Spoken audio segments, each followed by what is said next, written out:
Hey everyone, I'm Andrew Main, and I am the author of several books, including Black Coral, which just hit 50,000 copies sold, which is awesome for me. If you read it, doesn't really matter how many other people read it, but that was really good news. Last week, the prequel, the book that came first, The Girl Beneath the Sea, was a finalist for the International Thriller Writers Thriller Award. I am super flattered and beside myself over that. That was amazing. Coming in September is Mastermind, which is a Theo Cray and Jessica Blackwood novel. Theo Cray is the hero of my Naturalist series, and Jessica Blackwood has been in her series of books for several years, and I'm super excited to have them all together. So kind of exciting news. It's nice to have people read my books. I would still write them if nobody read them, but it's even better to share them. I'm here to talk about writing, creativity, etc., whatever you want. If you have questions, there is a live chat. We're using YouTube because for some reason I can never get Twitter Live to work. I'm sure I'm doing something wrong and I'm like stupid. So I'm here and I see myself and I've got at least one person watching right now. Of course, the cool thing about this is I can save the stream and people can watch it later on. But enough about that. One of the things I wanted to talk about is the new platform that Amazon is launching called Kindle Vella. Many people haven't heard about this, but what this is if you're a writer, an indie writer, or working with a publisher, perhaps, you can write a story and publish it in installments, and then people would pay tokens to read the next edition, the next chapter, whatever. There are other platforms out there like this. This isn't a new thing, but it's new for Amazon to do this. Presently, Amazon offers several opportunities for writers. There is the traditional, put your book on Amazon, have it carried by a publisher. There's the KDP, the Kindle Digital Publishing Platform. What this allows is you can self-publish. This is how I got my start in writing. I published my first novellas and novels as an indie writer, and that was how I built up my audience. And some of the people that I talked to in live streams, et cetera, or people I met through there, which was pretty cool. That is a great entry point. It's not the only entry point, but it's really cool because there are a number of writers that are totally in the indie space that don't work with publishers and make a living doing it. Publishers can provide a tremendous amount of value in the right sort of placement, the right publisher. They can be wonderful. Sometimes publishers just sort of kind of want to coast along on an author's momentum, and it's not as helpful. So it depends. It varies like any other type of arrangement.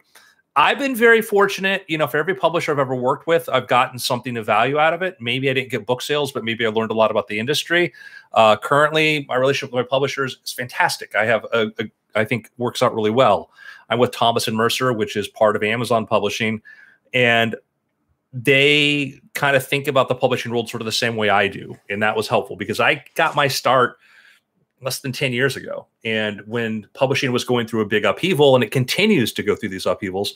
So that was, kind of a good fit. But to get there from where I started was just a matter of writing books, getting out there, and just keep repeating that over and over and over again.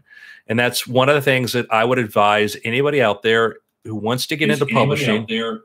I just played my own audio stream. There you go. Congratulations, Andrew. Getting out there is to keep at it. Be persistent about that. If you're getting good feedback on your books, if people like your books, sometimes it's a matter of time. Another thing to think about too, which we'll go into a bit if you like, is some books are easy to communicate to other people why they should read them. Books really move via word of mouth. They really, there's part of it is when people go read a review on Amazon, they decide if they want to read it, and then how they communicate it to somebody else. If you take a look at some of the most successful books, they're often very easily condensed. And I don't mean necessarily the elevator pitch, but somebody reading this by themselves can come up with a way to describe it. If you give a 10-year-old kid who has never heard of Harry Potter or anything like that, but you give them that book to read, and then afterwards you ask them to describe to you what it's about, they're going to say things like, oh, it's about a little boy who goes off to a school to learn magic. Or a little boy, he and his friends can do wizard spells. They can do this.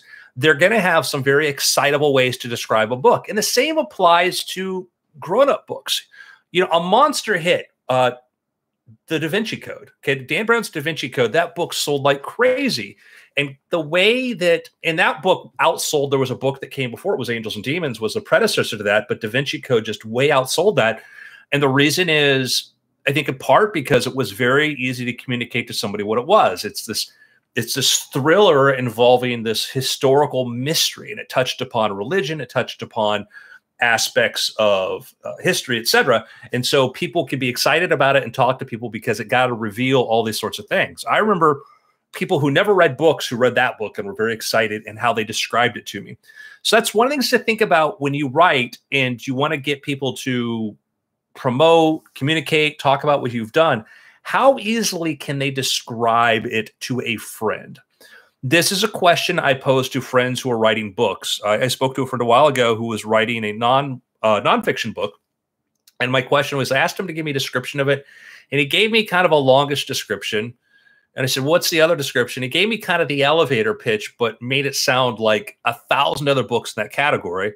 And then I asked a very simple question. How would your wife describe the book? And that was a question that stumped him because it was hard, because when the person who knows you the best and knows what you're doing can't easily explain what it's about, that's a challenge. It means that it's going to be hard for people to communicate to others why they should read it. Like, oh, you got to read. It's like when somebody says, oh, I heard the funniest thing, and you try to tell somebody it, and it's not funny. It's because something gets lost. We can't compress certain aspects of it.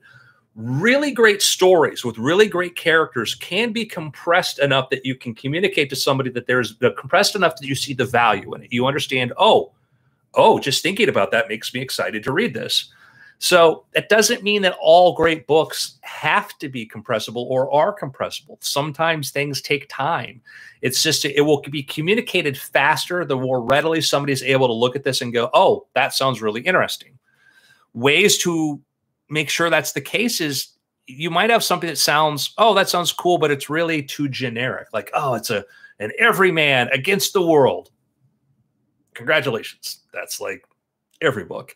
You have to be more specific. And if it sounds like, well, it's like this and it's only like that, that's not as exciting. But if you say it's like this meets that, and those are two very different genres, then things get very interesting. And I love to do that. Like, if you take different genres and sort of mix them up, is it more interesting? You know, if you say, it's like The Godfather. Well, you know, I could read the Godfather book. Oh, it's pretty good. But if you say, oh, it's like The Godfather meets Jaws.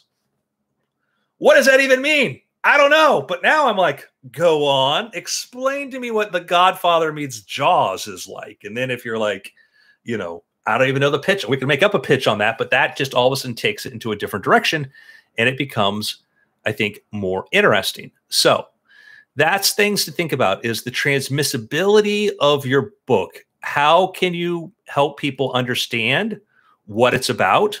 How can you get people to sort of communicate it to other people? And that starts with the basic idea. When I start writing a book, I do what I call a mission statement. And what that is, there's the outline, there's the descriptions, there's this, but I have a thing like my editor doesn't see this. My publisher never sees this. My agent never sees this.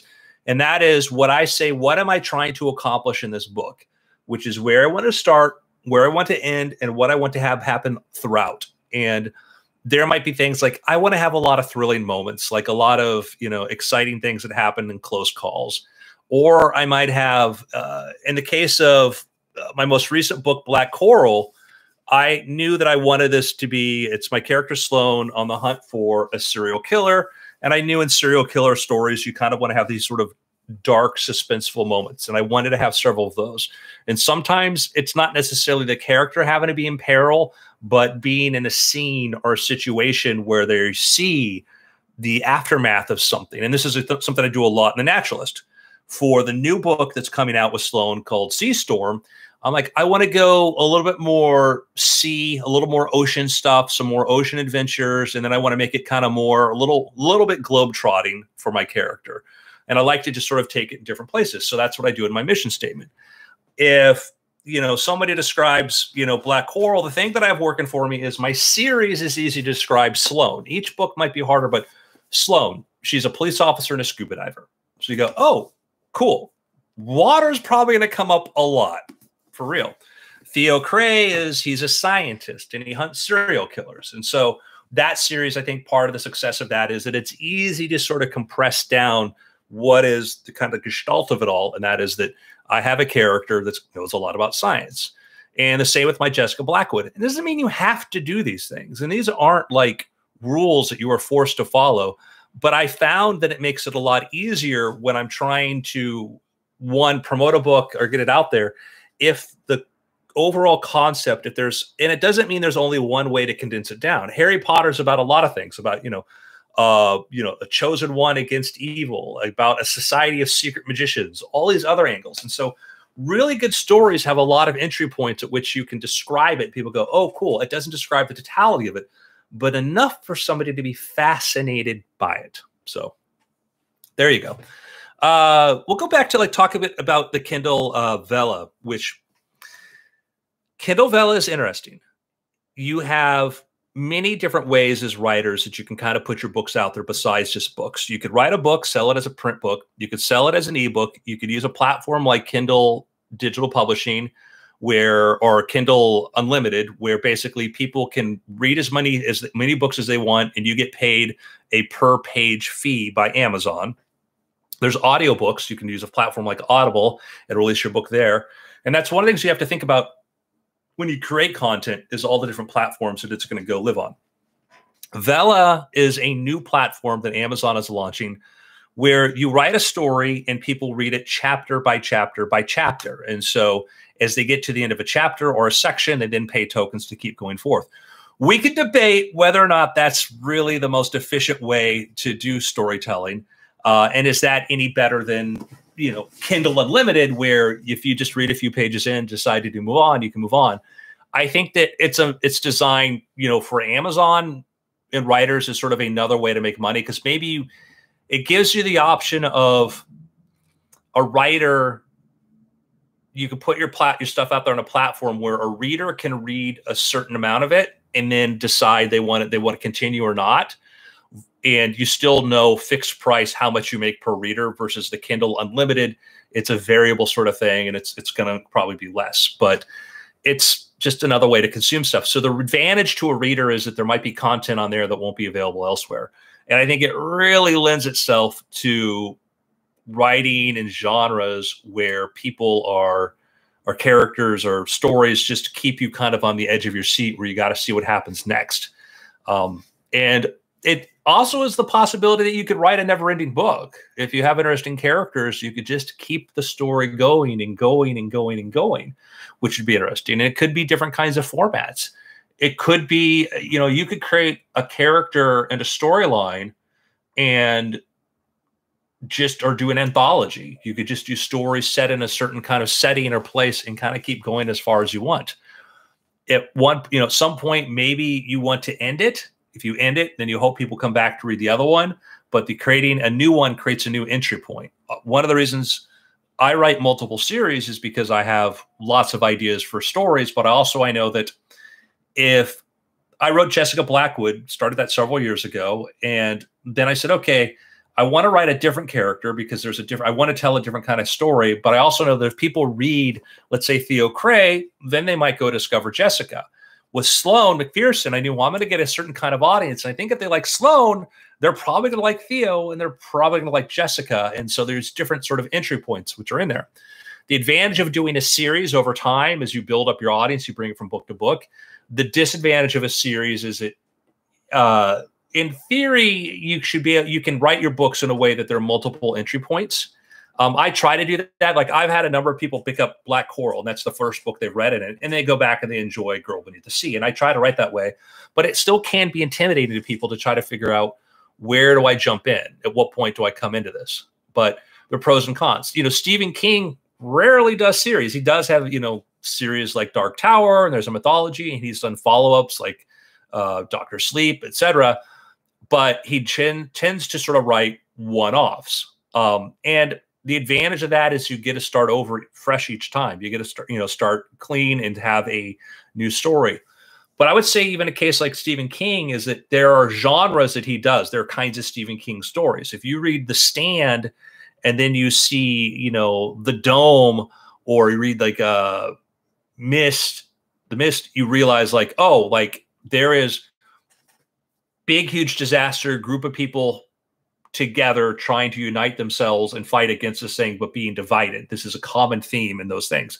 And that's perfectly fine. And so it might be these stories are not really connected. I mean, they have some tenuous sort of characters, whatever, aren't really connected in like a series kind of way, like a, you know, Game of Thrones, but they are connected in that Stephen King can write a certain kind of story really well.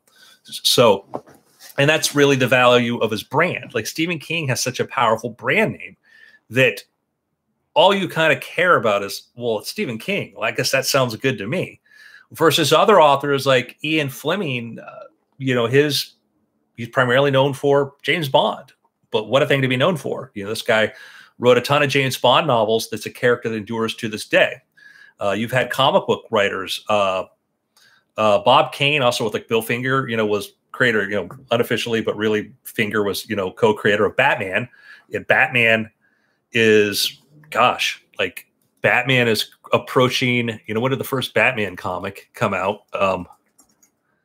Let's pull this up. Detective Comics number 27 was 1939. First Superman comic would have been Amazing Stories, which was 1938. You know, these characters are getting on over 80 plus years. But in the case of like Siegel and Schuster, you know, we know them for Superman, and Bob Kane is who we know for Batman. And what a legacy. That's perfectly fine. You know, if you can write one thing for the rest of your life, some authors would sound frustrating, but most authors don't get the chance to write anything that other people ever read or see. So what would you rather do? And in any event, I kind of like to sort of, you know, switch around and kind of write different, you know, genres and sort of move into whatever I want, because I'm writing because I'm, you know, writing for me and what's going to be the most fun. And I think that's the end of the day. You have to think about like, what is it's going to be, you know, the most fun for you. There is a balance between that and then also trying to have a career. And maybe, you know, I love science fiction, and I've written a few science fiction books, and that's something I probably will go back to from point to point when I have the chance. But I kind of know that my happiest place with me and reaching an audience is probably thriller mystery. And also, you know, if I wrote the science fiction kind of stuff I really, really wanted to write, I don't think anybody would read it. It'd just probably be like, you know, too nerdy. But, you know, you find that balance. Anyhow, if you have a question, and you're live, watch. If you have a question later on, well, you can ask me on Twitter. In fact, right now, if you have a question, you can just hit me up at Twitter at Andrew Main and ask me anything you're curious about. Otherwise, I'm going to keep talking here. And you may have noticed at the very beginning, this is my little mascot here. He's a sloth. He's my spirit animal. I'm a very lazy person. I try to do a lot of things, but I try to find the most efficient way to do them, because I just get bored very, very quickly. And that's one of the biggest problems of being a creative, is how do you overcome how quickly we become bored with what we're trying to do? And I think one of the ways you do that is you figure out how to dive deeper into something. You figure out how to explore something on a different level. As I try to grow as a writer, I think about how can I do more in a sentence? How can I do more in a scene? How can I accomplish a lot more going on? Which is one of the things I see in like really great movies, is that, you know, when I watch something with my girlfriend, you know, I'll sometimes stop. We're annoying to each other because we do that, but you stop and you look at it and you go, how much has happened, or what's going on here? You know, a great scene, you go watch like old Spielberg movies and you see multiple things happening in just one scene. And that's really, really great storytelling. You can tell, sometimes people can't tell why a movie feels like empty or not much there. It's often because in one scene, only one thing happens. Only one thing gets established, which seems on paper like that's fine, but in reality, you want things to be a little bit more dense. You know, while one thing's getting resolved, something else is unfolding, or some other bit of information is coming across our path. And so really good storytelling is figuring out how to put as much as you can in there, how to put as much meaning, not some sort of symbolic kind of meaning, but just the idea that the story is, you know, we talk about multi-layered. There's a lot of these little issues. A great example, I mean, a couple great examples is the opening scene of The Godfather, or the opening, the opening part of it is, it takes place at a wedding, which on the surface is like, they're having a wedding. What's the big deal? But within that scene, you see so much detail about the life of organized crime, the characters involved, etc. You have, you know, Michael Corleone, who's sitting there with Kate, his, you know, fiance. We see what's going on with, you know, him explaining the world to her, him explaining to us somebody who's on the inside but sees himself as part of an outside. Then you have the inside where, you know, his father is conducting business. You move around and you see all these different elements, even including the police on the outside who are taking photographs of the license plates. It's a very well layered scene that establishes so much is going on. If it was just Don Corleone is in his office, you know, having a meeting with people, which is where it starts, you know, it starts off with the man saying, "I believe in America," it would be good. But what made it great is, why is this taking place here? What's going on? What's going on in this world? And it feels like a very real world. It doesn't just feel like a couple people talking in a room where we have to imagine everything else that's going outside. You know, we have a wedding going on, but then the relationships between everything, the dynamics, all that's set up so well. I'm a big fan of a lot of Marvel movies, and I say that without reservation, because some Marvel movies, like some Pixar movies, if you watch the first few minutes of Up, you get an entire character's journey right there. So by the time we meet the old character played by Ed Asner, you understand why he's bitter. We understand what he went through. We know so much about him, but just condensed into a few minutes. It doesn't matter that later on the movie goes into sort of this wild, crazy place and this sort of weird resolution. We're so invested in the character early on, it works out great. Spider-Man Homecoming, okay? That first 10 minutes of that movie, the first 10 minutes of the movie are about Vulture, Michael Keaton's character, okay? We watch a guy who goes from just a guy trying to feed his family, blue-collar kind of guy, the aftermath of the Battle of New York from the Avengers. We see what the world is like. What is the world like for an average person there? And he gets this construction cleanup job, and it seems great. And he gets it yanked away from him by forces that are just above him. He lives in a world where the gods fight, and they're left, you know, humans are left, the mortals are left among the rubble trying to figure out what's next and kind of fighting over scraps. And you see in that first 10 minutes, you watch kind of, you get the idea when you meet him later on and he's a villain. You know why this happened. It wasn't like he was just sitting somewhere, you know, going, when did they get a load of me? You know, he got screwed over, saw some opportunity that would benefit himself, and then took kind of this Breaking Bad sort of turn where he liked being a powerful guy. He liked being the bad guy. And he went from a guy that was just trying to get by to a guy willing to drop a building on a kid because, listen, once you go down that path, and that's a great, great storytelling. You know, we all start somewhere. Where does this character start? So in the first 10 minutes of that movie, we get a great mini story. And that's one of the things I love when I watch films is how much happens in that first 10 minutes. That doesn't mean it has to be montage and overly done, but how well can you establish something early on? We just watched, you know, the movie Midnight Cowboy, okay, which is a movie that it feels like a 70s movie, but this was actually like 1968, 1969. Let me pull this up. And you watch the first 1969, the first few minutes where you meet John Voight's character living in this middle of nowhere, Joe Buck living in this middle of nowhere town, and the world he's leaving, very, very well established. You get a sense of who he is, what's going to go on. You're kind of pulled into him. And then when you throw this guy into New York City, it's going to be interesting because New York City at that point in time was a scary place. But things that establish very early on and set you on the path is great. And that's one of the things that I think about. You know, think about your first 10 pages of your book. Think about your first paragraphs. Think about this. How pulled in are people there? That doesn't mean you have to like make stuff up and use cheap tricks to kind of hold their attention. Although if you want to, that's fine. It just means how interesting can you make it? And the first 10 minutes of a movie, the first 10 pages of a book, that often just decides what's going to hold on to us. I love good science fiction, and I even like sometimes really good military science fiction. But when I pick up a book and it's like, you know, Sergeant so-and-so of the Flying Copperhead Space Force decided that today was and I'm like, I'm kind of done. You know, to me, it's like, it's not that. You know, some people love that, but for me, it's not just throwing a bunch of jargon. It's putting people into there and kind of pulling them in. So Anyhow, this has been an interesting experiment using the YouTube platform to go talk to people here.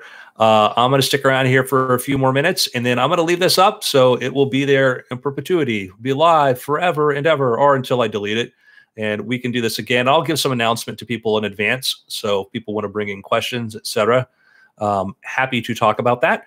I love to talk about writing. I love to talk about creativity, and there's really no excuse for me not doing it more often, although I just get sidetracked on projects. Like I just finished writing a book, and now I've got a bunch of edits I've got to do on a book. And we can talk about that process too. I do very, very rough first drafts, like very rough first drafts, but I do incredibly detailed outlines. So when I have to go revise a book, my structure is there. I've only had long time ago in ancient history, I had an editor who had an issue with my structure, and I'm like, no, I'm sticking by it. And, that structure stayed, and that book did really well. And you have to sort of have an idea of what you are and who you are as a writer. And that's certainly something we could talk about in another video, about how to weigh input, how do you need to have a feedback loop. You need to be able to get input from the outside world if you're trying to write for the outside world. And that is something that can make some people very temperamental. And I know early on as a writer, I'd be much more sensitive about it. Now I have a pretty centered idea of who I am. And I can also, people say, what about this? What about this? And I'll be like, yeah, no, I could have done this better. Could have done this better.